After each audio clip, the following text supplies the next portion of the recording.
Sais-tu combien ça coûte en moyenne d'engager un courtier acheteur? Bonsoir, ici Charlie, courtière immobilière résidentielle pour Remax Cristal et aujourd'hui, on va parler all about le courtier acheteur. Alors là, comme je vous ai posé comme question, saviez-vous combien ça coûte en moyenne un courtier acheteur?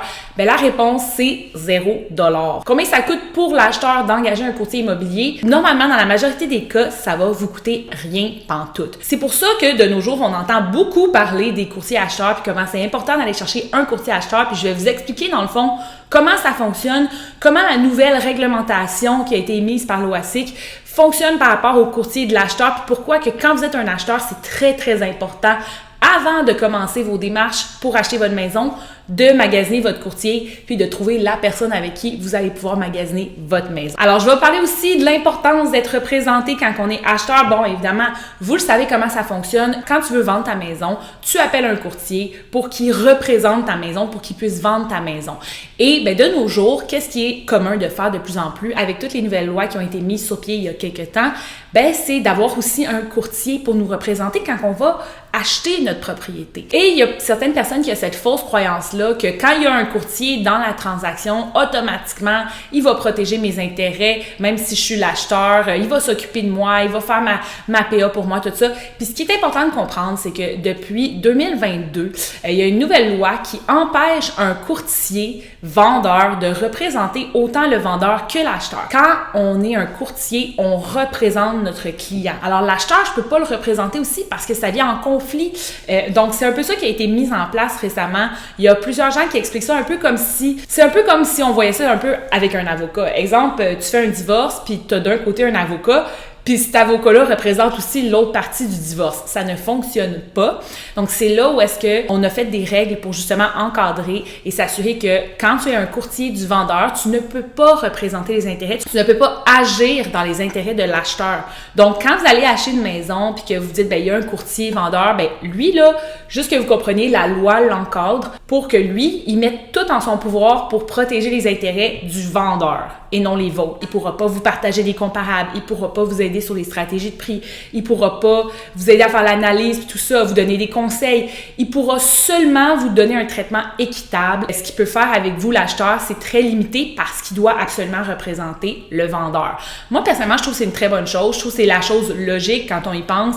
Tu ne peux pas représenter les deux côtés de la médaille de façon fair, tu sais. Il y a beaucoup de misconceptions de gens qui pensent « Ah, ben, je voudrais pas être représenté par un courtier acheteur parce que le courtier du vendeur va pas aimer ça, il va pas vouloir me vendre la maison. » Les courtiers ne sont pas censés privilégier un acheteur qui est non représenté. Au contraire, les nouvelles lois font que le courtier vendeur doit vous dire que vous devriez être représenté par un courtier vous aussi, que vous êtes en droit. Règle générale, je veux que vous compreniez la distinction entre le courtier du vendeur puis le courtier de l'acheteur, puis le fait que ces nouvelles lois-là qui ont été mises en place font que le courtier vendeur ne pourra pas maintenant, en 2023, vous aider pour l'achat de la propriété qu'il représente.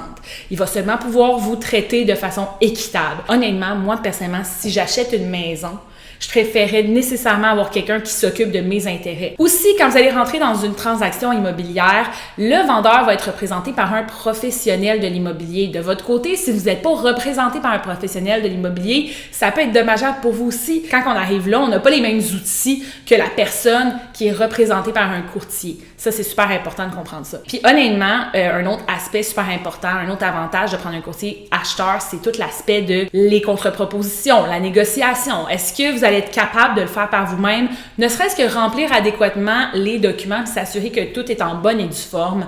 C'est important de comprendre qu'est-ce que chaque chose implique. Ça veut pas dire que le courtier vendeur ne le fera pas, va pas nécessairement tout vous expliquer, mais d'un certain point, si par exemple vous avez oublié de mettre que vous vouliez la garantie légale dans votre contrat, si vous avez oublié une telle ou une telle affaire puis que vous en rendez pas compte, ben à un certain point, c'est qui relie vos contrats, c'est qui relie la PA. D'un certain point, ça vient aussi vous protéger énormément. Le prochain avantage qui est très, très, très important que tout le monde comprenne, c'est que le courtier de l'acheteur, là, vous ne le payez même pas. Bon, techniquement, là, vous payez une maison. Fait que vous payez déjà quand même beaucoup de votre côté, là. Vous allez quand même débourser. T'achètes une maison à 500 000, il faut que tu la payes quand même 500 000. Donc, vous n'avez pas à débourser d'extra de quoi que ce soit pour pour engager un courtier acheteur, normalement. Évidemment, c'est une question de contrat, je vais y aller plus loin dans les contrats, comment ça fonctionne, mais normalement, vous n'allez même pas payer le courtier de l'acheteur. Le courtier de l'acheteur va être payé à même la rétribution du courtier inscripteur. Et ça, il est déjà au courant de combien il va recevoir, c'est déjà tout défini, ça va être écrit dans la plateforme Centris, tout ça, donc il n'est pas censé avoir de problème avec ça. Et souvent, ça va être marqué 2, 2,5, 3% pour le collaborateur. Et puis, le courtier, ben, il va pas venir vous achaler avec quoi que ce soit à la fin, il va être payé à même la rétribution du courtier. La chose à comprendre, par contre, la raison pourquoi je disais au début que c'est important d'engager un courtier acheteur au début de votre processus et non pas une fois que vous avez trouvé la maison, c'est que pour la collaboration dans notre domaine, ça fonctionne avec la cause efficiente de la vente. Alors, le collaborateur pourra avoir la moitié de la rétribution seulement s'il a été la cause efficiente de la vente. Donc ça, c'est super important de comprendre que si vous allez commencer à magasiner des maisons puis vous allez visiter par vous-même et par après vous dites « Ah, j'aimerais ça être représenté, ouais, pour que mes intérêts soient représentés. » Le courtier inscripteur, lui, à la fin, ne payera pas le courtier collaborateur, étant donné que si vous avez déjà eu vous-même l'intérêt pour la propriété, techniquement, le courtier inscripteur, puis ça, c'est du cas par cas, mais il y a beaucoup de courtiers inscripteurs qui ne vont pas vouloir payer votre courtier acheteur. Si vous voulez un courtier acheteur, il faut l'engager au début de votre processus de recherche. Puis même que c'est pas grave si vous n'êtes pas immédiatement prêt à acheter votre maison, que vous voulez simplement commencer des recherches. C'est une conversation que vous pouvez avoir avec la personne, avec le courtier acheteur, où est-ce que vous dites, écoute, moi, je commence, est-ce que tu es d'accord pour qu'on aille faire quelques visites, tout ça? Mais c'est super important de comprendre que moi, mettons, en tant que courtier acheteur, si quelqu'un vient me voir et me dit « Ah oui, je suis allée visiter la maison 2 fois, puis là, je serais prête à faire un offre, tu veux-tu m'aider? » Les chances sont que je vais soit charger à l'acheteur ou que je vais simplement refuser le contrat parce que je le sais d'avance que le courtier inscripteur ne voudra pas me payer, puis il a raison parce qu'au final, je ne serai pas la cause efficiente. Donc, l'idéal, c'est d'amener le courtier acheteur avec vous du début à la fin du processus parce que, tu sais, c'est ça qu'on veut aussi, nous, en tant que courtier. On veut faire partie de tout le processus. On veut mettre du note dans tout le processus. Alors, c'est important que toutes les communications passent par le courtier acheteur. Puis c'est important de respecter ça. Puis ça, c'est une conversation que si vous décidez d'engager un courtier acheteur, vous allez probablement avoir avec lui ou elle pour comprendre un peu comment ça fonctionne. Mais c'est quelque chose à vraiment considérer quand on commence à magasiner une maison.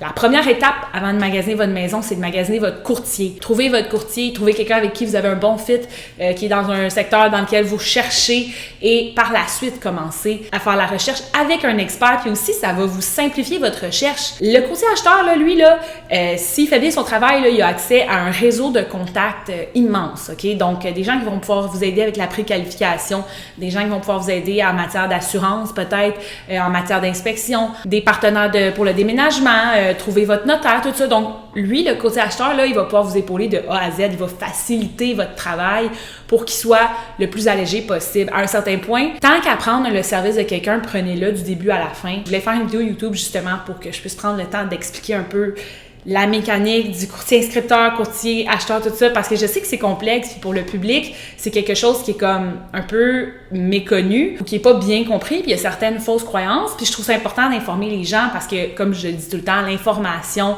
c'est le pouvoir, c'est important de comprendre comment les choses fonctionnent, puis c'est ça mon but, c'est que vous compreniez, puis que quand vous allez embarquer dans le processus d'acheter ou de vendre, ben vous soyez bien outillés, puis vous compreniez le domaine pour pas faire d'erreurs. Alors voilà, vous êtes décidés, là, je vous ai convaincu, vous voulez un courtier acheteur. Super, c'est super bien. La chose à penser, par contre, c'est que si vous voulez avoir un courtier pour vous représenter avec lui, vous allez devoir signer un CCA. Donc ça va être le contrat de courtage achat. Il peut vous faire magasiner sans vous faire signer de contrat, mais dans le cas où est-ce que vous signez pas de contrat avec lui ou elle, il pourra pas justement vous aider puis vous représenter puis tout ça. Il va seulement pouvoir vous donner un traitement équitable. Donc l'avantage, c'est évidemment pour avoir accès à 100% de qu'est-ce que votre courtier peut faire pour vous, c'est important pour lui qu'il ait l'aspect légal de signer un contrat avec vous. Et vous allez pouvoir négocier avec le courtier quel pourcentage vous voulez qu'il reçoive dans le cas où est-ce qu'il y a de la rétribution, le partage et tout ça. Il y a plein de façons de faire, il y a plein de façons de fonctionner, mais je veux juste vous mettre une petite puce à l'oreille, là.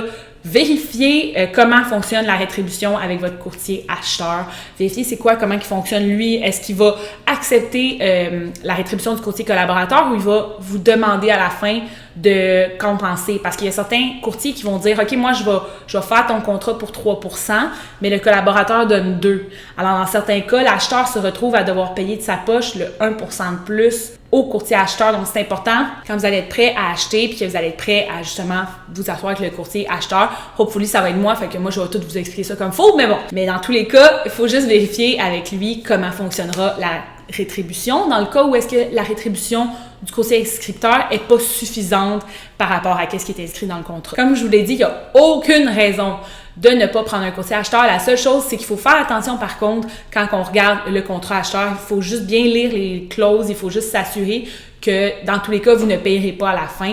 Et puis, ce qui est la merveilleuse chose avec un contrat d'achat, c'est que ça ne vous oblige pas à acheter.